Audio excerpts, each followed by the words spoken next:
Innover, entreprendre, se développer, tout commence par une bonne connectivité. J'ai le plaisir d'accueillir Oxence Fafin de l'OPT et Stéphane Matteo de Lagoune pour en parler. Bonjour à vous. Bonjour. Aujourd'hui, une bonne connectivité, est-ce un luxe ou un facteur clé de succès pour la tech en Nouvelle-Calédonie? Alors, une connectivité d'excellente qualité, aujourd'hui, ce n'est plus un luxe. Une entreprise innovante, une start-up a besoin de disposer d'une connectivité de haute performance avec la même qualité que sur le reste du monde finalement. Donc, au gouvernement de la Nouvelle-Calédonie, à l'OPT, à la French Tech, on est conscient qu'aujourd'hui, une entreprise qui veut exporter a besoin de disposer d'outils locaux extrêmement performants en termes de connectivité.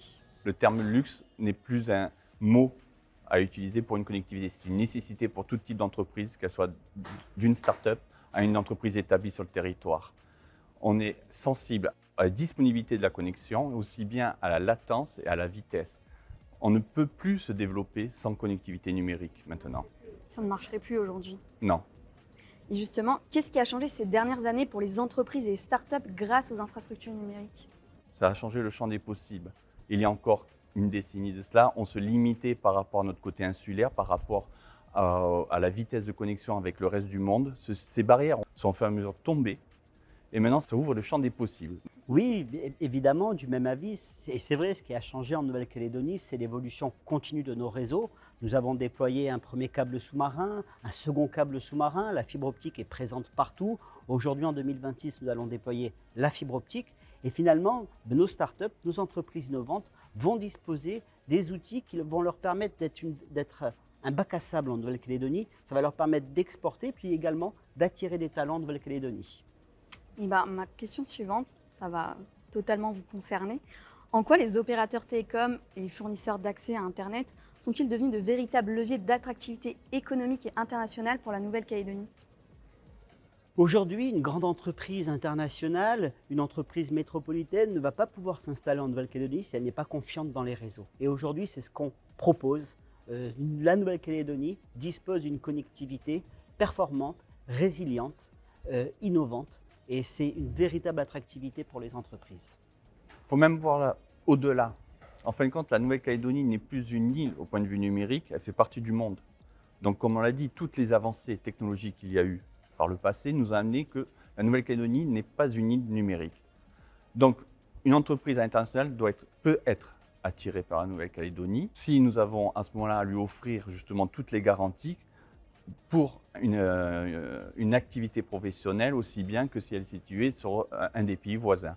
Donc il nous faut à la fois la compétence technologique, la compétence humaine et l'attractivité, la qualité de vie tout simplement. Tout simplement.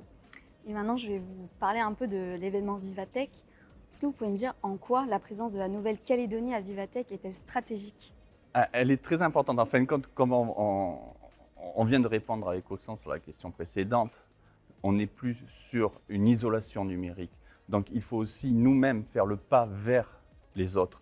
Donc aller à Vivatech, c'est montrer à la fois notre savoir-faire, nos envies, nos développements, nos idées, et partager et aussi récolter les informations des autres. Donc c'est un échange. Donc c'est un lieu, c'est un carrefour numérique très important qui se situe chaque année à Paris.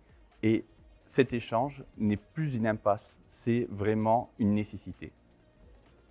Même opinion? Oui, bien sûr, même opinion. Vivatech, qu'est-ce que c'est? C'est la vitrine mondiale de la technologie. Y aller tous ensemble avec le gouvernement de la Nouvelle-Calédonie, c'est un message fort. C'est dire que nous avons du talent à revendre et nous pouvons également accueillir des entreprises innovantes en Nouvelle-Calédonie. Est-ce que vous avez des attentes précises, des objectifs à atteindre à cet événement?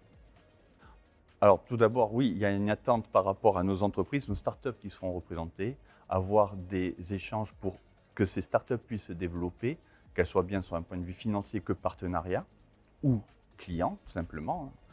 Et connaître aussi, en tant que visiteurs nous-mêmes, Nouvelle-Calédonie, la délégation calédonienne sur ce salon, de connaître aussi les évolutions des pays européens et mondiaux afin de pouvoir ramener un savoir-faire. Et il y a des attentes différentes entre Lagoune et OPT ou c'est à peu près les mêmes attentes?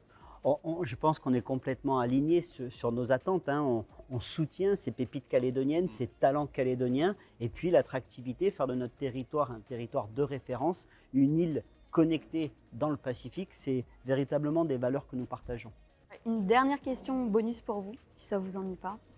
On parle de connectivité, mais en réunion, est-ce que vous êtes plutôt réunion en présentiel ou en visio?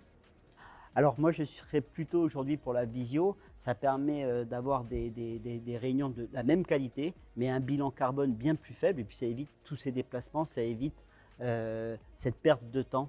Étant complètement dans le numérique depuis tellement d'années, de décennies, je suis très visio. À de rares exceptions, il arrive toujours d'avoir des réunions présentielles sur lesquelles il y a un échange et un groupe de travail à ce moment-là. Mais on va dire à 80% de mon temps, je préfère une visioconférence. Merci beaucoup, Maxence Fafin Merci et Stéphane beaucoup. Matteo, pour cet échange. Merci.